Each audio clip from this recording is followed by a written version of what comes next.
Fiel é a palavra e digna de toda aceitação, que Cristo Jesus veio ao mundo para salvar os pecadores, dos quais eu sou o principal. É o que está escrito em 1 Timóteo, capítulo 1 e o versículo 15 da palavra de Deus nas Escrituras Sagradas. Eu tenho postado alguns vídeos onde tenho apresentado algumas mensagens evangelísticas. Creio que vocês já devem saber disso. Então, graças a Deus, tenho tido algumas visitas. Os meus vídeos têm sido assistidos por algumas pessoas. E o nosso desejo através disso é levar até os amados internautas, que com certeza gostam de navegar pela internet, pelo YouTube e outros sites, onde se postam vídeos e assistir vídeos. Então, se você estiver nos assistindo pela primeira vez, muito obrigado. E espero que Deus possa estar falando ao seu coração pelas mensagens que temos tido o desejo de transmitir aos nossos amados internautas. O texto que nós temos acabado de ler, que se encontra, como já dissemos, em 1 Timóteo, capítulo 1, e no versículo 15, ele nos destaca um fator muito importante em relação à pessoa e à obra do Senhor Jesus Cristo. Ele revela-nos, ele traz-nos, ele transmite-nos o propósito da vinda do Senhor Jesus Cristo a esse mundo. Por volta de 2011 a 2016 anos atrás, nasceu um homem em Belém da Judéia, uma criança que o seu nascimento foi predito muito antes no Velho Testamento. Já em Gênesis capítulo 3, versículo 15, o próprio Deus fala do nascimento do Senhor Jesus Cristo, quando Adão e Eva pecam, e ele está tratando do pecado deles. Ali ele revela, ele diz à serpente que da descendência da mulher, do descendente da mulher, iria vir um que pisaria a serpente na cabeça, e a serpente ali é uma figura de Satanás. Haveria uma inimizade entre a descendência da serpente, a descendência de Satanás, e o seu descendente, o descendente da mulher, que no caso é o Senhor Jesus Cristo. Também em Deuteronômio 18, 15, e depois do versículo 18 a 19, Moisés, perto da sua partida, ele fala ao povo de Israel que Deus suscitaria um outro profeta semelhante a ele. E que esse profeta, quem o ouvisse, viveria. E também quem não o ouvisse, quem não escutasse este profeta, ele pereceria. E por último, Isaías capítulo 9, versículo 6, cerca de 800 anos antes, o profeta Isaías diz: pois um filho nos nasceu, um menino se nos deu, o principado está sobre os seus ombros.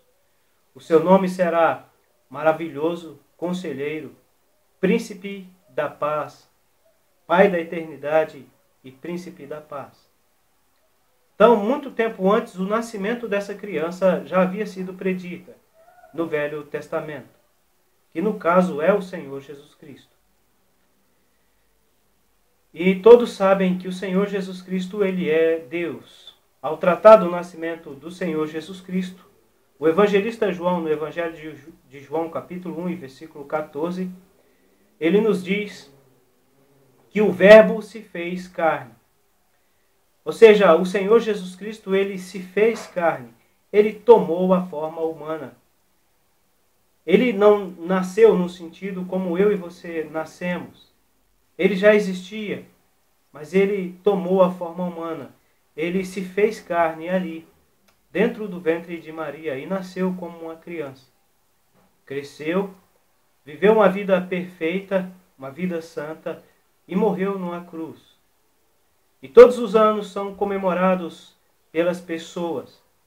tanto o nascimento do Senhor Jesus no dia 25 de dezembro, a maioria das pessoas comemoram assim o Natal, e também se comemora no mês de abril a paixão de Cristo. Então, todos sabem que o Senhor Jesus Cristo veio ao mundo. Aliás, o nosso calendário está dividido entre antes de Cristo e depois de Cristo, embora com 5 anos de erro, segundo alguns estudiosos. Mas esse não é o nosso assunto que nós queremos tratar. Mas o assunto é, por quê?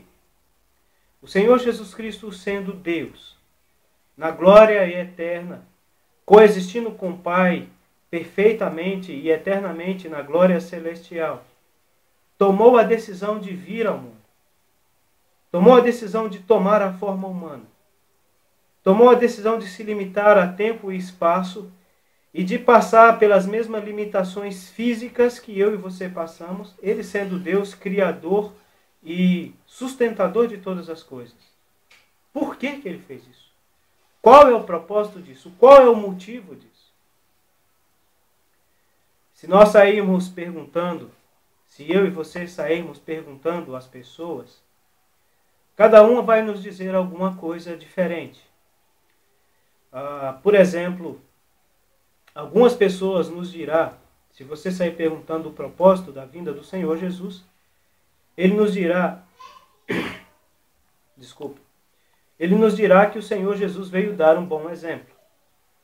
Que a sua vida, que ele viveu nesse mundo, amando o próximo, curando as pessoas, expulsando demônios, a sua vida que ele viveu nesse mundo aqui, onde ele só fez o bem às pessoas, é um exemplo.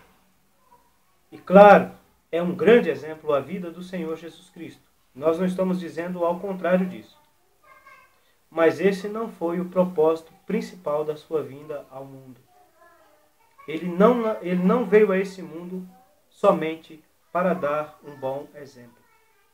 Ele não veio somente para isso. Algumas outras pessoas vão dizer que o Senhor Jesus veio fundar uma religião. E são muitos os argumentos que usam. Alguns, segundo dizem, dizem que a sua religião foi fundada por Cristo e os seus líderes religiosos são os sucessores dos apóstolos. Outras pessoas vão dizer que a sua religião foi fundada por Cristo, porque é a religião que procura obedecer às Escrituras Sagradas. Talvez outros vão dizer que a religião deles foram a que foi fundada pelo Senhor Jesus Cristo, porque eles continuam fazendo as obras que Cristo ordenou eles fazerem. E nesse caso, eles limitam a obra a expulsar demônios, realizar milagres e fazer curas. E assim sucessivamente. Muitas pessoas vão dizer isso, mas Cristo não veio fundar uma religião. Aliás, já existia muitas religiões quando o Senhor Jesus Cristo veio ao mundo. E existiam inúmeras religiões dentre as nações pagãs, dentre as nações gentílicas. E dentro do judaísmo, né, que era a religião oficial em Israel na época, existia várias seitas no judaísmo, como o farisaísmo, os saduceus, os essênios e também os zelotes. Os fariseus eram os zelosos da lei, os saduceus eram mais liberais e não acreditavam em várias doutrinas da palavra de Deus.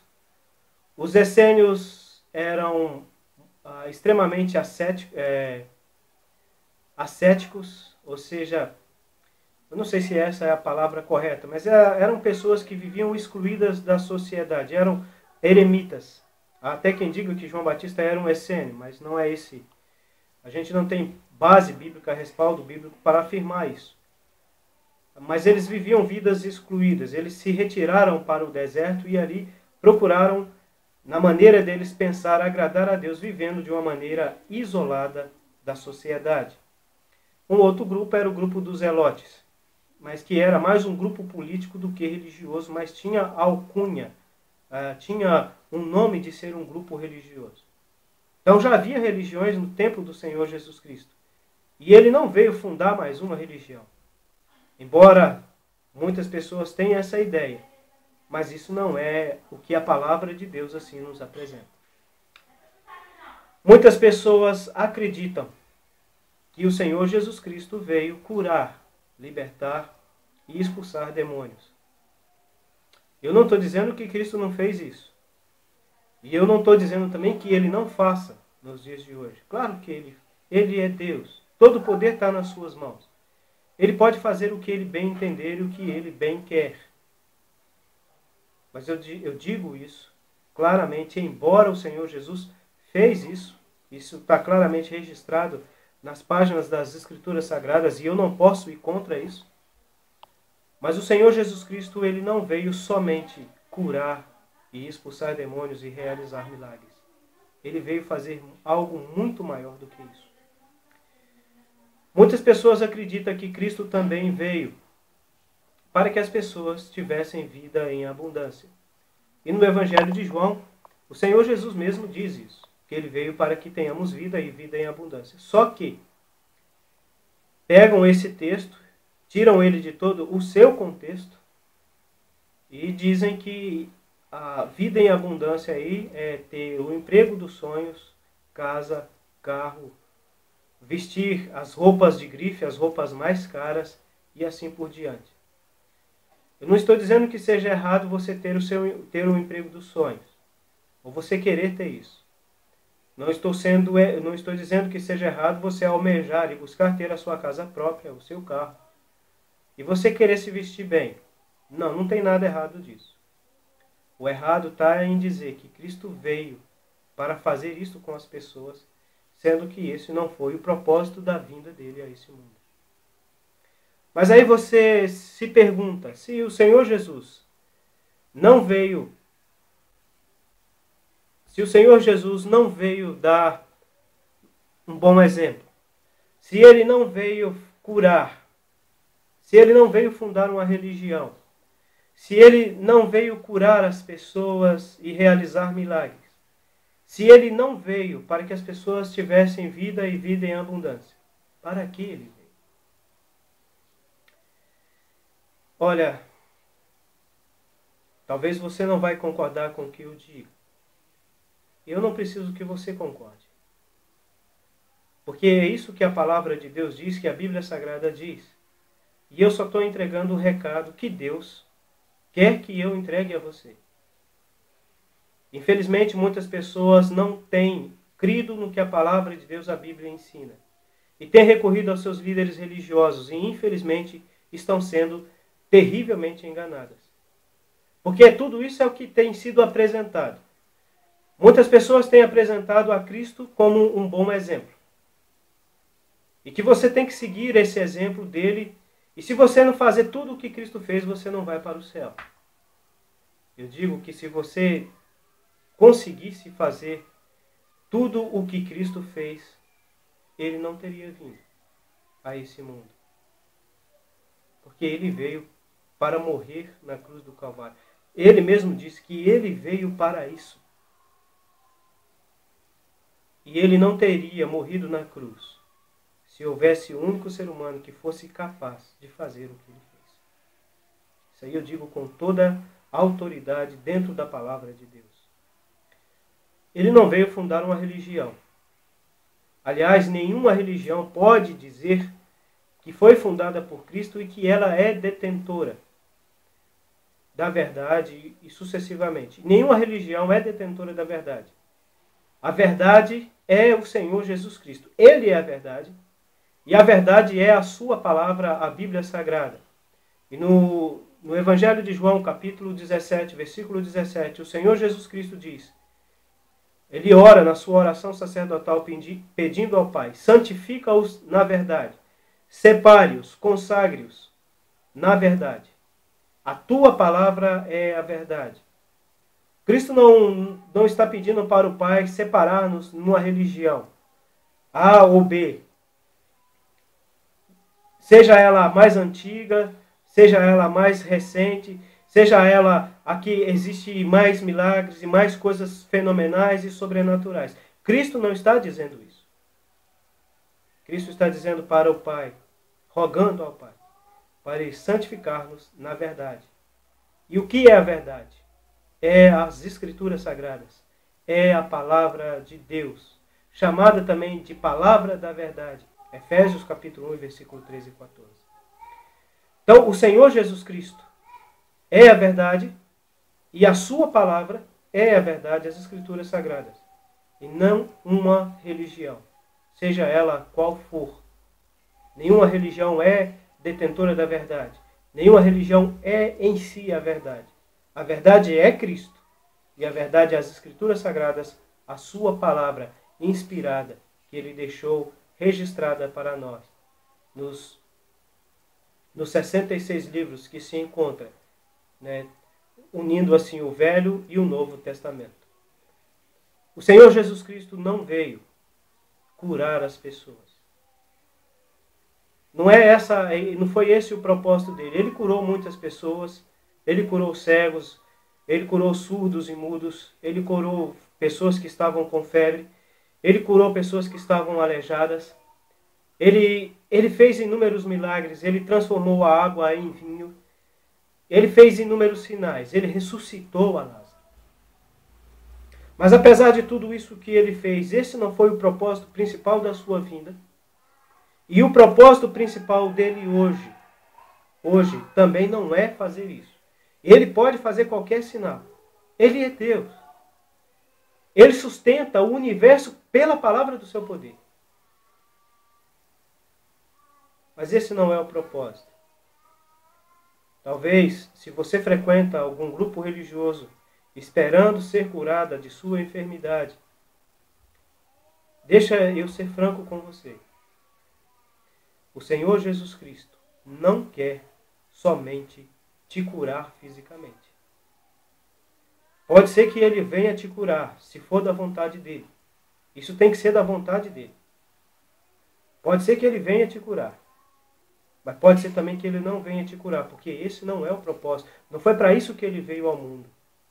E nem é para isso que Ele está sentado à destra do Pai, à destra de Deus. E deixa eu dizer outra coisa a mais. O Senhor Jesus não veio para que você tenha vida em abundância, prosperidade material, embora muitos pregadores ensinam isso aí, mas na realidade com o intuito de tirar dinheiro de você. Porque na realidade eles não pregam que Ele pode te curar, que Ele pode te dar prosperidade. Mas é se você der o seu dízimo, a sua oferta alçada, se você mandar os seus pedidos, e para isso você tem que pagar uma taxa para uma fogueira santa queimada lá em Israel. Eles dizem que se você fazer o que eles mandam, pegar a chamada rosa mística, ou o chamado óleo ungido, se você fazer estas coisas, é que Cristo, somente através disso que Ele vai te dar prosperidade. E isso é uma larga mentira. E essas pessoas estão te enganando. E essas pessoas estão querendo tirar o seu dinheiro. E você vai continuar do mesmo jeito que você está. Se você não trabalhar com os seus braços. E se você não tiver sabedoria para realizar ou administrar a sua renda, o seu dinheiro. Então, essas pessoas são enganadores, são charlatões, são falsos profetas. Não creia nesses mentirosos. Cristo não veio para que você tenha prosperidade material. Ele pode, claro que pode, se for da vontade dele, fazer você ficar milionário da noite para o dia. Mas ele também pode fazer um milionário amanhecer na miséria. Isso é um caso bíblico. Todos sabem de Jó, que era um homem muito rico, tinha muito dinheiro, tinha muitas propriedades, mas da noite para o dia ele estava pobre e na miséria, praticamente precisando ser ajudado pelos outros. E quem fez isso com ele? Talvez você não concorde, mas está escrito na palavra de Deus. Foi Deus que fez. Ah, mas não fala que é Satanás. Deus permitiu Satanás fazer. Satanás não poderia ter feito nada com Jó se Deus não permitisse. Talvez eu fiz uma confusão na sua mente, mas não. É Deus Ele é soberano. Ele é soberano. E ele pode fazer o que ele bem entender. Ele pode fazer uma pessoa ficar rico da noite para o dia. Ele pode fazer também uma pessoa ficar miserável, um rico, um milionário, do dia para a noite. Mas então, diante disso, a pergunta é: qual é o propósito da vinda do Senhor Jesus? O próprio texto que nós citamos nos deixa bem claro. O Senhor Jesus Cristo não veio dar um bom exemplo, não veio fundar uma religião. O Senhor Jesus Cristo não veio curar as pessoas. Ele não veio melhorar financeiramente, materialmente a vida das pessoas. O Senhor Jesus Cristo veio salvar os pecadores. É isso mesmo. E por incrível que pareça, é o que é menos pregado nas igrejas hoje em dia. Não se ouve mais falar, quase que não se ouve mais falar em salvação, em perdão de pecados, em libertação da condenação dos pecados. Fala-se muito em libertação de coisas passageiras e materiais, mas não se fala libertação da condenação eterna. O que adianta você seguir um bom exemplo? O que adianta você frequentar uma religião? O que adianta você ser curado de uma enfermidade como a AIDS ou o câncer, ou qualquer outra enfermidade incurável? O que adianta você ter rios de dinheiro se você ir para o inferno, se você ir para a condenação eterna? Não adianta nada. Cristo veio salvar os pecadores. E meu amado ouvinte, todos nós somos pecadores. Em Romanos capítulo 3, versículo 23, a palavra de Deus diz claramente que todos pecaram. Ela não diz que só os ladrões, os assassinos, as prostitutas, os efeminados, os homossexuais. Ela não diz que somente os negros, ou os brancos, ou os pobres, ou os ricos pecaram. Ela diz que todos pecaram. Deus, olhando dos altos céus abaixo, vendo toda a humanidade, desde Adão até a consumação dos séculos, ele não viu um justo nenhum sequer. E todos pecaram. E o texto diz, e destituídos, ou seja, afastados, estão da presença de Deus. E Romanos capítulo 6, versículo 23 nos diz que o salário do pecado é a morte. E a morte ali não está falando com respeito à morte física somente, mas está falando com respeito à morte espiritual, que é o estado de todo ser humano que não tem Cristo como seu Senhor e Salvador. Efésios capítulo 2, versículo 1 nos diz isso, que todos aqueles que não têm Cristo, eles estão mortos, ou seja, separados da presença de Deus. Eles estão vivos fisicamente, respiram, andam, falam, cantam, dançam, mas espiritualmente estão mortos por causa do pecado. E eles vão morrer eternamente. A palavra de Deus diz que todo aquele que não tem Cristo como Senhor e Salvador, ele está condenado. Ou seja, vai chegar um dia em que ele terá que comparecer perante Deus, responder por todas as suas ações, tanto pensadas, faladas e sentidas. Porque nós pecamos por pensamento, palavras, ações e sentimentos. E ele vai ter que comparecer perante Deus, dar conta de cada uma das suas ações. E ele será condenado à eternidade. Porque o nome dele será procurado no livro da vida e não vai ser encontrado. Por quê? Porque ele não arrependeu. Ele não creu no Senhor Jesus. O pecador, ele só pode ser salvo. E, meu amado ouvinte, você é um pecador. Eu sou um pecador.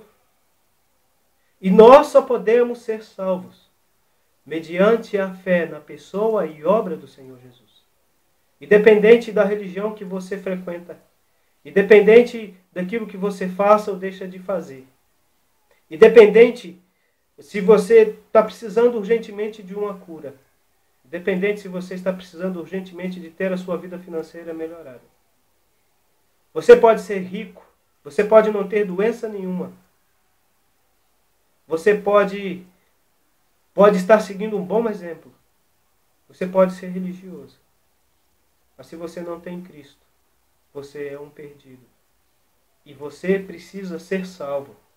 E foi para isso que o Senhor Jesus Cristo veio a esse mundo, para salvar os pecadores. E eis a solene pergunta, meu amado ouvinte: você é um salvo pelo Senhor Jesus? Você tem o perdão dos seus pecados? Talvez você pergunte, mas como eu posso fazer isso? Simples. Você não precisa fazer isso para mim. Você tem que fazer isso para Deus. E mesmo onde você está nos ouvindo, basta você tão somente fazer isso. Arrepender dos seus pecados. Sentir em seu coração uma tristeza.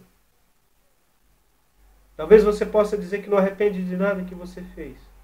Mas se você soubesse o tanto que esse pecado, que os seus pecados, aborrecem a Deus, que dá a você tudo o que você precisa, o ar, a vida, a saúde, a família que você tem, os amigos que você tem, a sua inteligência, tudo isso foi Deus que te deu. E muitas das vezes, o agradecimento que você tem a Ele são práticas pecaminosas. E a questão é, você precisa arrepender. E você precisa, em seu coração, com toda a sinceridade da sua alma, confessar os seus pecados a Deus. E falar com Deus: Senhor, me perdoa pelos meus pecados. E eu aceito, eu confio no sacrifício do teu Filho por mim na cruz do Calvário, pelos meus pecados. Você pode fazer isso. Porque foi para isso que Cristo veio. Em João capítulo 3, versículo 16, nos diz que Deus amou o mundo de tal maneira que deu seu Filho unigênito, para que todo aquele que nele crê não pereça, mas tenha vida eterna. Meu amado ouvinte, Deus amou a você de tal maneira, de uma maneira muito grande, que Ele deu o seu único Filho, o Senhor Jesus, para morrer no seu lugar na cruz do Calvário. No Evangelho de João, capítulo 5, versículo 24, a palavra de Deus nos diz que aquele que crê no Filho de Deus tem a vida eterna. O Senhor Jesus diz: em verdade vos digo, que aquele que em mim crê tem a vida eterna. Não entrará em juízo, mas passou da morte para a vida. No Evangelho de João, capítulo 6, versículo 40, diz que a vontade de Deus, a vontade do Pai é que todo aquele que ver o Filho e nele crê, tem a vida eterna. Em Atos capítulo 4, e o versículo 12 nos diz que em nenhum outro há salvação, porque debaixo do céu nenhum outro nome há dado entre os homens, pelo qual importa que sejamos salvos. Meu amado ouvinte, Cristo veio para salvar você. Ele te amou de uma maneira muito grande, de uma maneira que não temos palavras para descrever. E morreu no seu lugar na cruz do Calvário. Agora você só tem que fazer isso, arrependido, aceitá-lo. Não simplesmente levantando a mão, mas aceitá-lo no sentido de descansar nele, confiar nele, recebê-lo como seu Senhor e Salvador pessoal pela fé. E você pode fazer isso agora, no seu quarto, em frente ao seu computador, ou nessa lan house que você está nos assistindo. Arrepende dos seus pecados e receba a Cristo como seu Senhor e Salvador. Porque esse é o propósito da vinda do Senhor Jesus. Salvar os pecadores. Eu tenho certeza que você não pode negar que você não seja um pecador.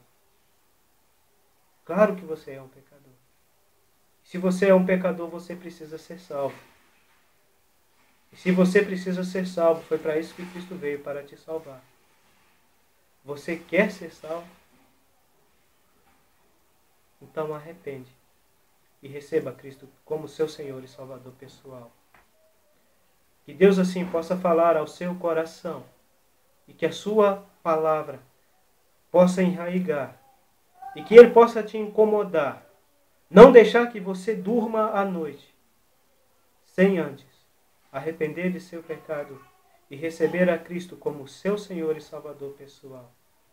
Vindo assim a fazer parte não de mais uma religião, mas vindo a fazer parte da sua igreja, que é o grupo de todas as pessoas que arrependeram e creram no Senhor Jesus, receberam Ele como Senhor e Salvador de suas almas.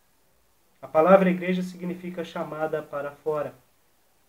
Então, ela não está se referindo à religião A ou à religião B, mas ela está se referindo, quando aparece na Bíblia, nas Escrituras Sagradas, a todas as pessoas que um dia entenderam a mensagem do Evangelho e, arrependido, receberam a Cristo como Senhor e Salvador de suas almas. Pense bem, foi para isso que Cristo veio ao mundo, para salvar os pecadores, dos quais eu sou o principal, disse o apóstolo Paulo. Não importa o tamanho do seu pecado, Deus quer te perdoar. Deus quer salvar você. Deus quer te dar a vida eterna. Arrependa do seu pecado e receba Cristo como Senhor e Salvador da sua alma. É o nosso desejo, é a nossa oração. Que assim seja, para a honra e glória do nome do nosso Deus. Amém.